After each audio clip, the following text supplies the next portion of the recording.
Hello, and thank you so much for joining us for this e-meeting for the Rotary Club. I feel terribly honored and proud to be invited to speak to you, and want to really thank you for the time that you're going to spend with me the next 10 or 15 minutes to listen to me, to hear me out who I am and what I have to say. My name is Jost. I live in the United States and on the Oregon coast in a very small community. And when people here ask me what I do, which they often do, I say I'm a translator. And they say, first they think about it because they're not quite sure how to place that. And then they say, oh, I know who you are. You're one of the guys who stands behind heads of state when they meet with other heads of state and whisper in their ears because they don't understand the other language. And I say, nope, that's not who I am. That's what an interpreter is doing. But I'm a translator. And they say, oh, so you must be one of those people who translate books all the time. They of course mean literary books. And I say, nope, I'm not doing that either. Sometimes I do translate books, but not literary books. I'm actually a technical translator. I translate websites and safety data sheets and software and all those kinds of things. And then typically they walk away because they don't think that's very interesting or sexy. Well, sexy it may indeed not be, but interesting it is. And I want to talk to you about not specifically what I am doing, but what I am as one of more than 250,000 translators around the world are doing.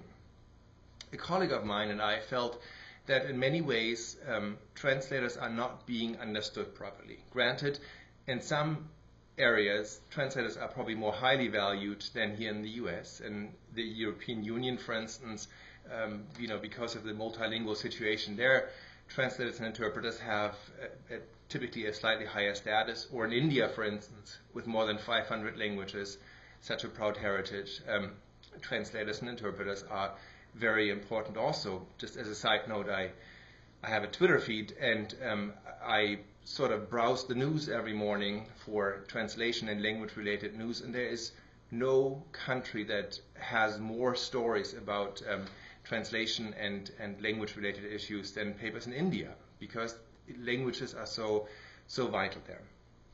But still, even in places like Europe or India, translators and interpreters typically are not understood very well. So that's why my colleague and I came together and wrote this book. It's called Found in Translation, and it was published last October by Penguin, a very large publisher here in the US and worldwide. And in the book we are trying to make people understand what translation is about, that it's not only interesting but vitally important for all of our lives. And we thought about how to do that.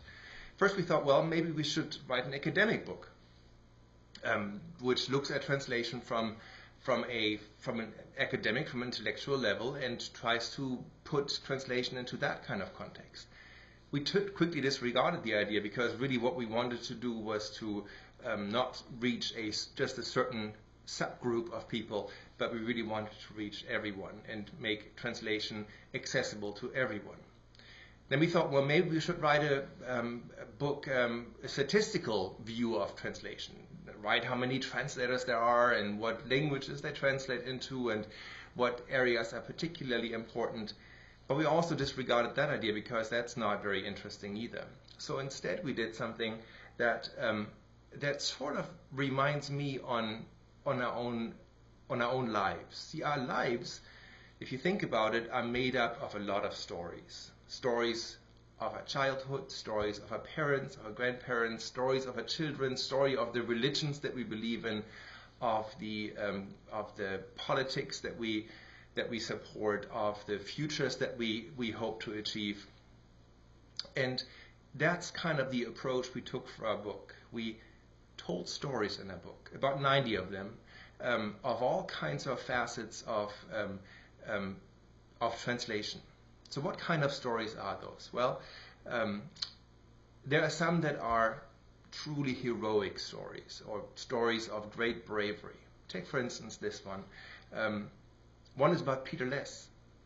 He is a Jew who grew up in Germany, And he, at some point during the Third Reich, went to Switzerland to enroll in an interpreting school. Now, all of his family was left back in Germany, and every single one of them was terribly murdered by the Nazi. Not a single one escaped the concentration camps. Now, because Peter had been in an interpretation school, and interpreters were needed for the Nuremberg trials, the trials that the Allies put on to try the responsible parties of the Nazi regime, but also to make an example and make the world and Germans understand how gruesome it was what they committed. They needed interpreters for that, so they asked Peter to interpret for that trial. He was assigned to the very top echelon of the Nazi regime, to the ones that were actually responsible for giving the commands and planning the strategy to kill his family, his parents, his siblings, his aunts, his uncles, his great-grandparents, etc., etc. Nobody was left.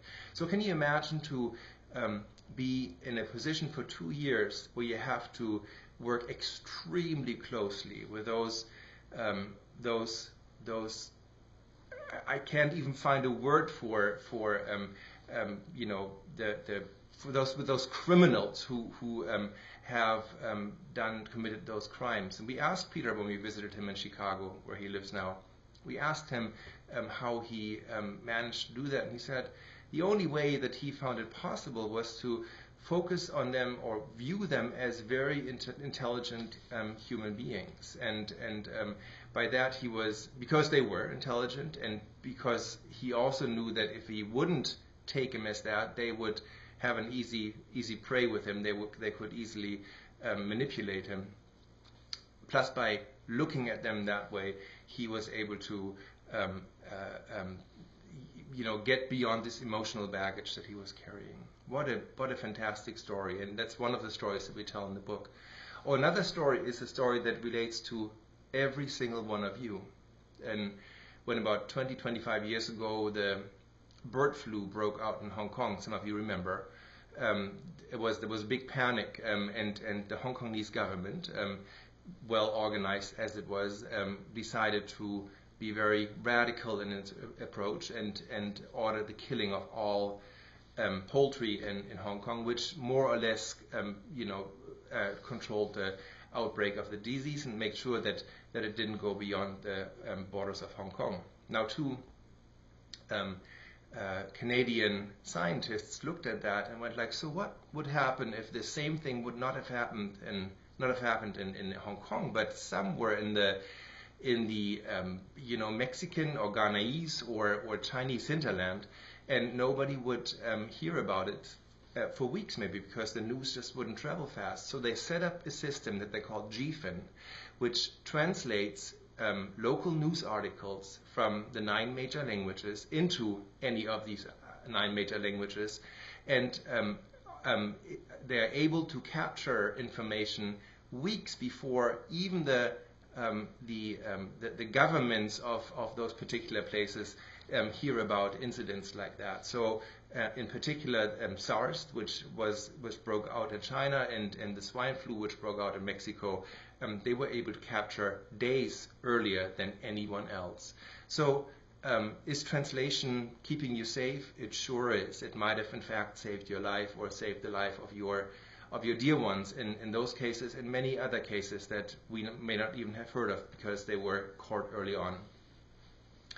Translation can also be very witty. Another story that we tell, one of my favorite stories, is the translation of Jesus into Chinese. See, when the missionaries came to China, they had to find a name for Jesus in Chinese. As you know, Chinese is not an alphabet-based language, so they had to use Chinese characters to transliterate the name of Jesus. They wanted something that sounded like Jesus, but every one of those characters is carrying a meaning as well. So whatever character you choose, you also assign meaning to a word, even though you really would just wanted to assign sound. So they found 2 characters the characters Ye and Su. So together they sound like Jesu, Jesus, and they were extremely cleverly chosen because the way that Jehovah in the Old Testament was transliterated was Yehovah. And you can hear that the first of those syllables, Ye, is the same than Jesu. So what does it mean? Well, it means that Jesus is the Son of God, right? Because they have the same surname, which of course in Chinese comes at the first place of the name of the typically 3 characters. And Su, the second character, means to be freshed up, to revive, to be born again. Now, if you have a name for Jesus that says that he's the Son of God who was born again, who came back to life, that is Christianity in a nutshell, just with 2 characters. So here is something that may not have been theologically sound, but truly something that was ingenious and communicated something way beyond what could have been communicated in other languages. We also talk, of course, about some of the failures of translation. Sometimes translation, or maybe the lack of translation, caused misunderstanding. Has caused, we talk about instances where political misunderstandings were created by mistranslations, even at the highest level of presidents being misinterpreted. Or in the case of product names, in my home country, Germany, there is nobody drinks Sierra Mist, which is a very popular carbonated beverage here in the US. And the reason why nobody drinks it is because it wasn't renamed. Now mist in German means manure. Nobody wants to drink anything that has, that is called manure, right? That's not a very positive association, and certainly not something that you want to enjoy when you are thirsty. So all these stories, 90 of them all together, and earlier I mentioned that our lives are made up of stories themselves, and if you allow me to change that metaphor a little bit and say that those stories in our lives are sort of like patches, right? Like single patches that are often unconnected. We live in a globalized world, and we receive goods, we receive all kinds of things from all over the world, or we produce stuff, we communicate with the rest of the world. And we couldn't do that if it wouldn't be for translators and interpreters. So you imagine each of these patches being unconnected. Well, what translators and interpreters do is they provide the many threads that are needed to bring those patches together, to essentially and eventually build together a whole patchwork of life that we live in. It is that kind of idea that I would like to leave you with, that translators, you don't have to love or adore translators, but what would be great, I think, is if all of us would find an agreement about the fact that translators are extremely relevant to all of us, and that they should have that place in society and in our appreciation that they need to, that would reflect that importance. And I also would like to encourage you to go out and become a hunter for stories. There's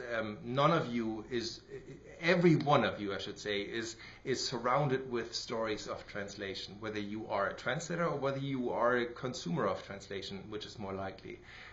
So go out and find those places where translation is happening. Granted, in some places translation is not happening well. In many places it is happening very well and is making your life possible because it is. So thank you so much for listening to me, and I'm very much looking forward to your questions on Facebook. Have a good day.